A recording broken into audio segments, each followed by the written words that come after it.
할렐루야. 기도드리겠습니다. 사랑의 주님, 은혜의 주님, 이 시간 주의 성령께서 오셔서 저희의 마음에 한마음 주시고 주의 은혜로, 주의 감동으로, 주의 사랑으로 충만케 하여 주옵소서. 이 시간 주님의 은혜를 구합니다. 주님을 구합니다. 모든 것 주님께 맡기며 예수님의 이름으로 간절히 기도드리옵나이다. 아멘. 할렐루야. 하나님을 찬양하며 주님의 은혜 안에 믿음의 행복한 삶을 사는 성도들 되기를 주님의 이름으로 축복합니다. 옆에 있는 분에게 한번 이렇게 인사합니다. 주의 사랑으로 사랑합니다. 주의 사랑으로 사랑합니다. 주의 사랑으로 사랑합니다. 주의 사랑으로 사랑합니다. 앞뒤에도 주의 사랑으로 사랑합니다. 여러분, 인간이 삶을 살아가면서 무엇을 추구한다고 생각하십니까? 사람이 무엇을 추구해요? 뭐라고요? 행복을 추구하고 살아간다. 사람이 추구하고 구하는 게 행복이다 말할 수 있어요. 어린이들도 그래요? 네. 그런데 여러분, 그러면 사람이 행복을 추구한다는 것은 자기 자신의 행복을 추구한다는 거잖아요. 한번 화면을 한번 보실까요? 당신은 행복하십니까? 찬양대만 하면 하고. 사람은 행복을 추구하는데, 그러면 사람이 행복을 추구한다고 말하는 것은 내가 행복을 추구한다는 거예요. 그럼 내가 행복하냐라는 물음에 찬양되는 아멘을 몇 번 하셨어요.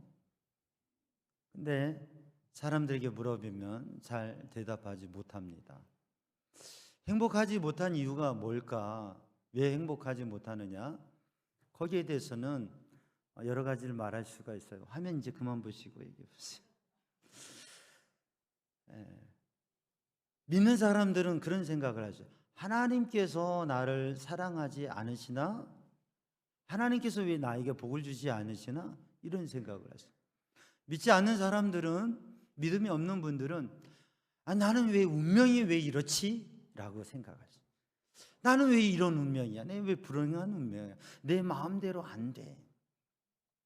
아주 오래전에 페르시아 제국이라고 들어보셨죠? 페르시아 제국의 왕이 전쟁을 하는데 적의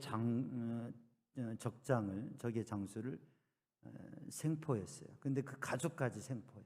아내와 아들까지 생포한 거예요. 페르스 왕이 이 적장에게 이제 내가 너를 죽이려 하는데 만약에 내가 너를 자유케 놓아주고 너의 생명을 살려주면 넌 나에게 무엇을 보답하겠느냐 그랬어요. 그랬더니 이 사람이 왕이셔야 제가 제 소유의 절반을 드리겠습니다. 그래?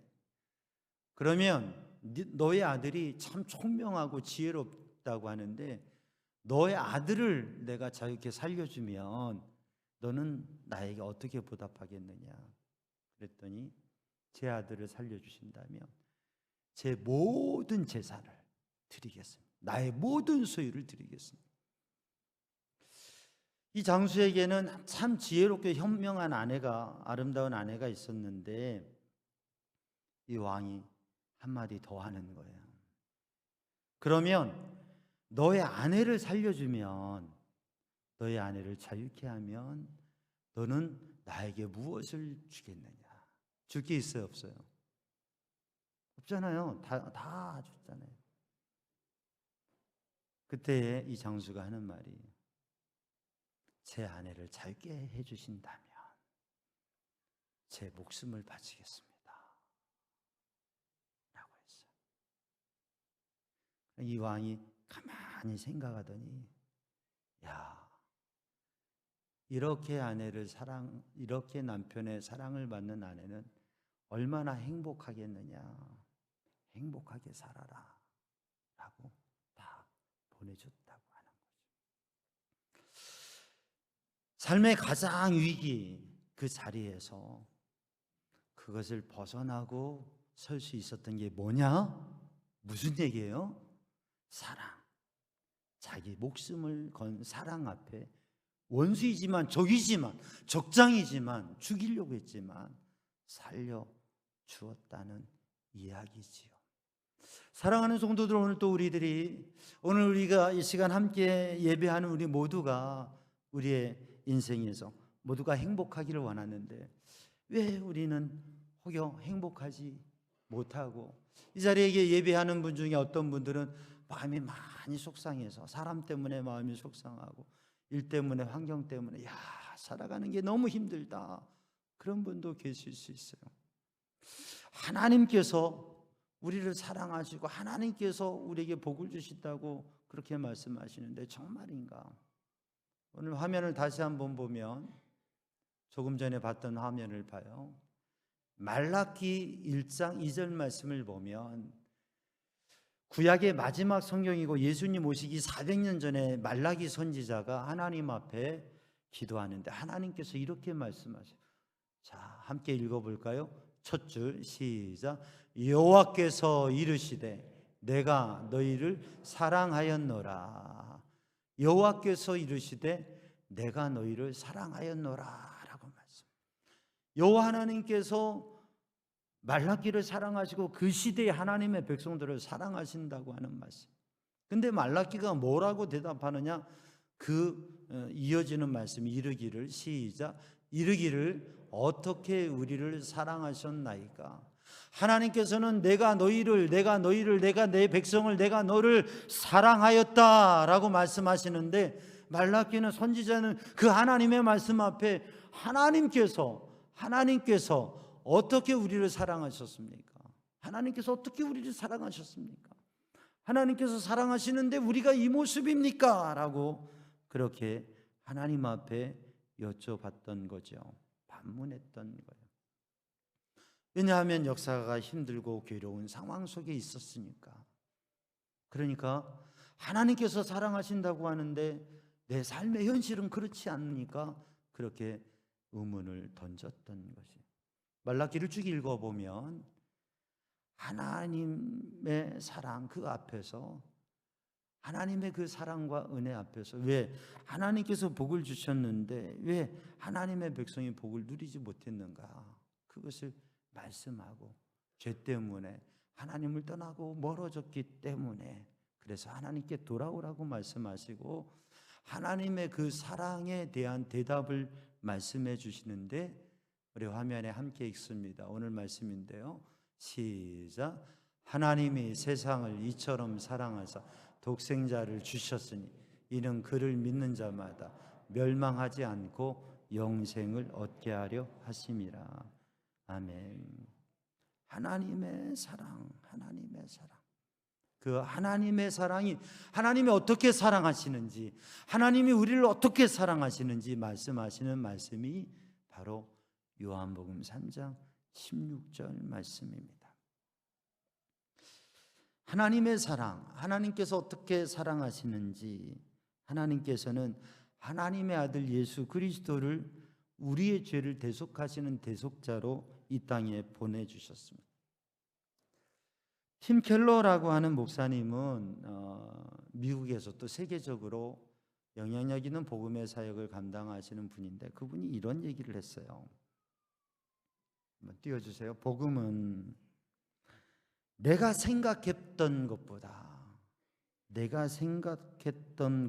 더 큰 죄인인 것을 깨닫게 하고, 또한 내가 생각했던 것보다 더 사랑받는 하나님의 자녀가 된다는 것을 알게 해준다.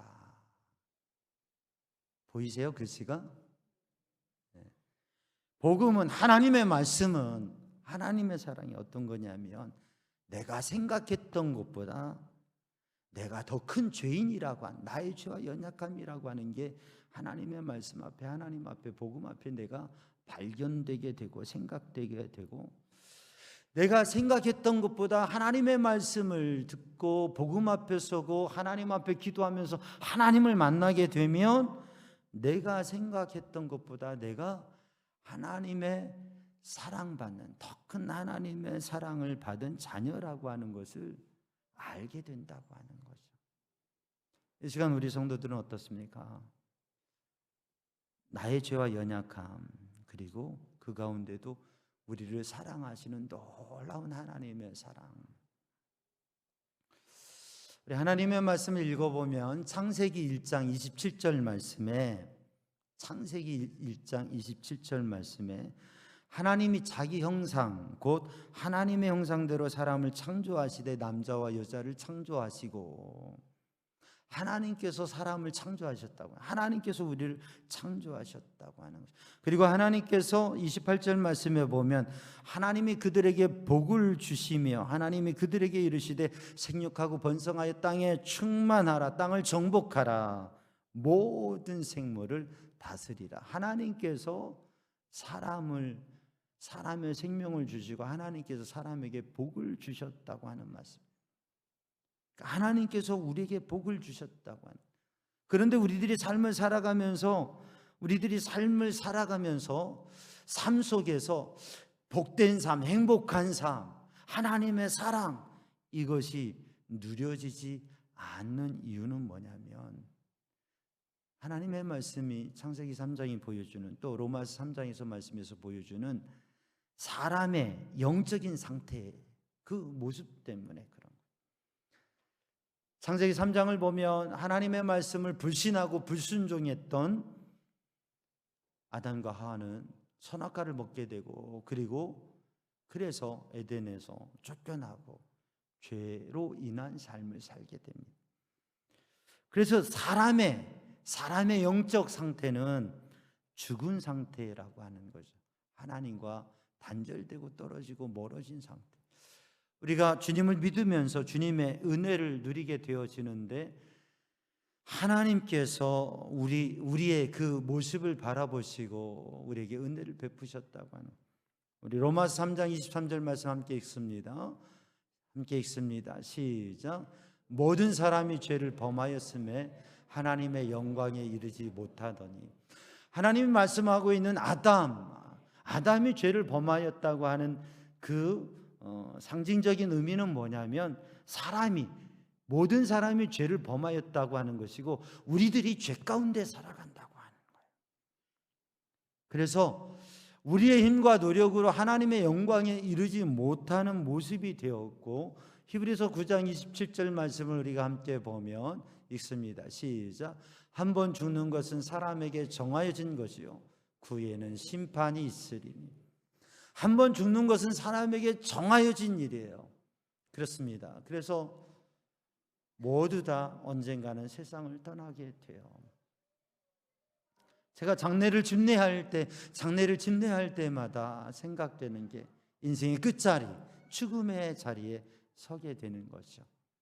그래서 그 죽음의 이별 속에 있는 유가족들을 위로하면서 하늘의 소망을 갖고 인생과 삶과 그 삶의 끝을 보게 되는 거죠. 대단한 삶을 살아도, 화려한 삶을 살아도 모두 다 그 자리에 서게 되는 거죠. 아무리 많은 재산을 가져도, 아무리 많은 지식을 가져도, 아무리 크나큰 권세가 있어도 그 자리에 다 서야 되는 거죠. 근데 그 자리에 서면, 그 이별의 자리에서 우리의 마음의 위로를 받을 수 있는 건 하나님과 영적인 세계와 보이지 않는 것과 하나님의 나라밖에는 없어요. 모든 사람이 죄를 범하였고 모든 사람이 영광에 이르지 못하고 모든 사람이 죽게 되어지는데, 그래서 모든 사람은 결국 도움이 필요한 거예요. 구원이 필요한 것입니다. 하나님의 구원이 필요하고 하나님의 도우심이 필요하고 하나님의 은혜가 필요하고 구원자가 필요한 거예요. 그래서 하나님께서 우리를 사랑하시고 독생자를 이 땅에 보내어 주신 거예요. 다시 한번 오늘 본문의 말씀을 우리가 읽습니다. 요한복음 3장 16절 시작.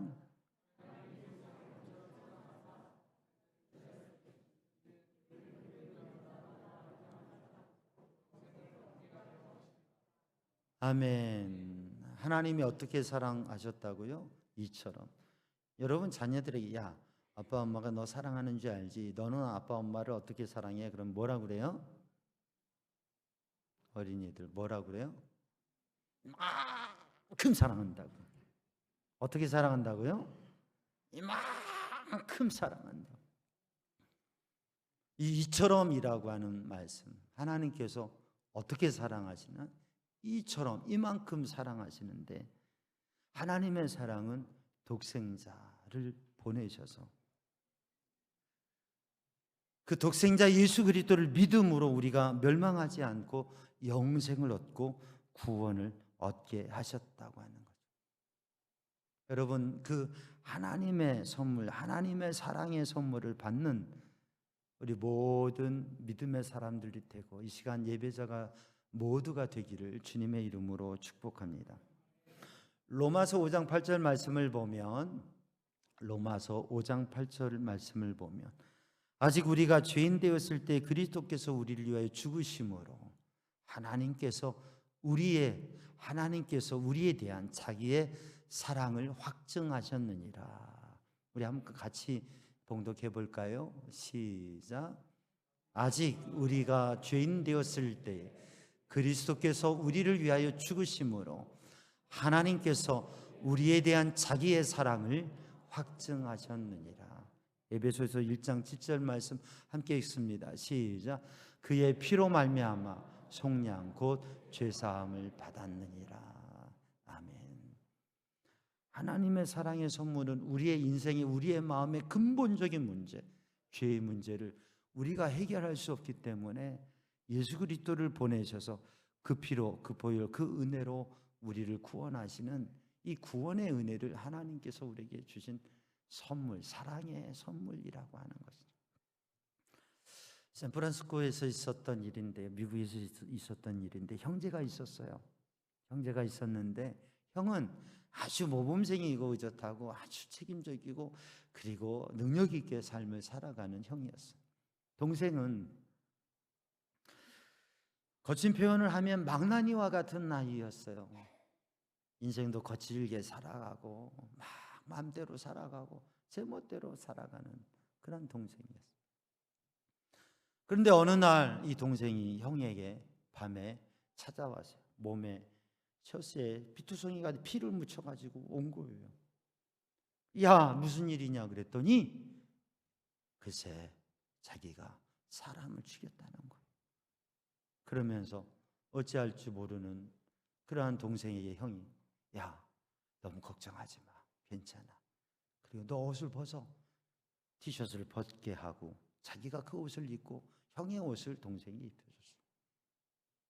경찰들이 추적해 와가지고 이 집에 들어왔을 때 피 묻은 옷을 입었던 형을 잡아가고 그리고 그 죄값으로 결국은 사형 선고를 받고 사형을 당하게 돼요. 형 때문에 살았던 동생은 자기는 살았지만 형이 대신 죽고 형 대신 사는 것을 생각하면서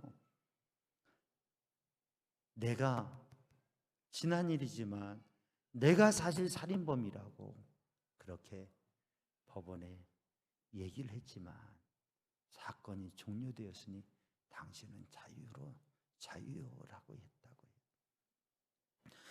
사랑하는 성도들, 우리들이 인생을 살아가면서 우리 안에 발견되어지는 죄와 연약함과 우리의 문제들, 인생을 삶을 살아가면서 멈춰서는 그 자리에 넘어설 수 없는 일들이 있습니다. 그런데 예수님 십자가 보혈의 은혜로 우리의 죄를 대속하셨다고 하는 것을 여러분 믿으시기를 주님의 이름으로 축복합니다. 그래서 고린도전서 1장 18절 말씀을 보면 십자가의 도가 멸망하는 자들에게는 미련한 것이요 구원받는 우리에게는 하나님의 능력이다. 함께 읽습니다. 십자가의 도가 멸망하는 자들에게는 미련한 것이요 구원받는 우리에게는 하나님의 능력이라. 믿지 않는 분들에게는 십자가 이게 하나의 그냥 모습이고 상징이고 그런가 보다 그래요. 예수님이 십자가에 죽으셨다. 그게 그냥 그런가 보다 생각돼요. 그러나 예수님을 만나고 하나님을 만나고 믿음을 갖고 하나님의 은혜를, 그 하나님의 선물을 받게 되면 십자가에서 내 죄를 사하신 주님의 은혜 때문에 십자가만 바라봐도, 내가 십자가를 붙들고 십자가를 의지하는 마음만 가져도, 내가 예수님 하고 주님의 이름을 부르기만 해도 나를 죄에서 건지신 주님의 은혜가 우리의 마음을 평안하게 하고 우리를 복되게 하신다고 하는 거예요. 여러분, 그 은혜를 누리는 성도들 되기를 주님의 이름으로 축복합니다. 그래서 십자가는 능력이 있는데, 하나님의 능력이 있는데, 예수님께서 우리를 대속해 주시려고 십자가에 죽으셔서 우리를 구원하셔서, 단지 예수님을 믿고 의지하고 하나님을 의지하며 살아갈 때에 하나님께서 주신 은혜로 차원이 다른 구원의 삶을 살아가게 되는, 여러분, 그 은혜를 누리고 그 은혜를 나누는 성도들 되기를 주님의 이름으로 축복합니다. 사도행전 4장 12절 말씀을 보면 함께 읽습니다. 시작. 다른 이로서는 구원을 받을 수 없나니 천하 사람 중에 구원받을 만한 다른 이름을 우리에게 주신 일이 없음이라. 아멘. 요한복음 19장 30절 말씀을 보면 십자가상에서 예수님께서 마지막 말씀을 이렇게 하셨어요. 십자가상에서 예수님께서 다 이루었다. 테텔레스타이, 다 이루었다. 예수님께서 십자가의 죽으심으로 우리의 죄를 사하시고 우리의 죄값을 지불하시고 다 이루었다라고 하는 것은 지불되었다, 계산되었다, 처리되었다라고 하는 의미가 담겨져 있어요. 그래서 예수님께서 하나님의 사랑으로, 예수님의 사랑으로 우리의 죄와 우리의 운명과 우리의 어두움을 다 사하시고 해결하시고 우리를 구원하시고 생명의 길을 주신 것이죠. 그것이 하나님의 선물입니다. 오늘 이 주일에 우리 총동원 주일 또 초청주일로 해서 교회에서 선물을 준비했어요. 맛있는 식사도 준비되어 있어요. 근데 진정 오늘 여러분들이 가져야 될, 꼭 간직해야 될, 받아야 될 선물은 하나님께서 나를 사랑하신다고, 그 하나님께서 나를 사랑하시는 사랑의 선물이 바로 십자가에 피 흘려서 우리를 대신해 죽으셨고, 그 주님의 그 대속의 은혜가 오늘 또 우리가 주님을 만나고 주님의 은혜를 누릴 때, 주님을 구할 때 우리의 마음에 그 하나님의 사랑이 경험되고 느껴질 때에 바로 구원의 자리에 선다고 하는 것이죠. 존 웨슬리 목사님은 하나님의 은혜를 받고 이 하나님의 말씀 가운데 그 주님의 구원의 확신을 경험하고서 영국과 세계를 변화시키는 놀라운 주님의 일꾼으로 서게 되었습니다. 오늘 우리 성도들이, 오늘 이 시간 예배드리는 모든 분들이 하나님의 사랑, 그리고 그 사랑의 선물, 오늘 우리들이 받는 작은 선물과 비교할 수 없는 하나님께서 나를 사랑하시고 예수님의 십자가 보혈로 나를 구원하셨다고 하는 그 믿음을 간직하고 주님의 은혜 안에 행복한 삶을 살 수 있기를 주님의 이름으로 축복합니다. 요한복음 14장 6절 말씀, 요한복음 14장 6절 말씀 함께 읽습니다. 시작. 내가 곧 길이요 진리요 생명이니 나로 말미암지 않고는 아버지께로 올 자가 없느니라. 오늘도 주님께서 우리를 인도하시고 우리의 삶을 이끄신다고 하는 이 믿음 속에서 오늘도 주님 나의 마음에 오셔서 나를 이끄시고 나를 도와주시옵소서. 그렇게 구하면서 우리의 인생의 모든 길들을 승리하기를 주님의 이름으로 축복합니다. 기도하겠습니다. 사랑의 주님, 은혜의 주님, 이 시간 주의 성령으로, 주님의 은혜로 저희의 마음을 붙들어 주시옵소서. 저희의 마음에는 연약함과 죄가 있고 저희의 삶에는 무거운 짐들이, 답답한 일들이 있습니다. 하나님의 성령님 오셔서, 주님 오셔서 저희의 마음에 하나님을 향한 믿음, 주님을 의지하는 마음을 주시고 주의 성령의 감동과 인도하심으로 주님을 믿으며 바라보게 하여 주옵소서. 주님을 나의 주로 모시고 주님의 구원을 사모하며 의지하며 하나님의 구원받은 백성으로 살아가며 그 복음을 전하게 하여 주옵소서. 예수님의 이름으로 기도하옵나이다. 아멘.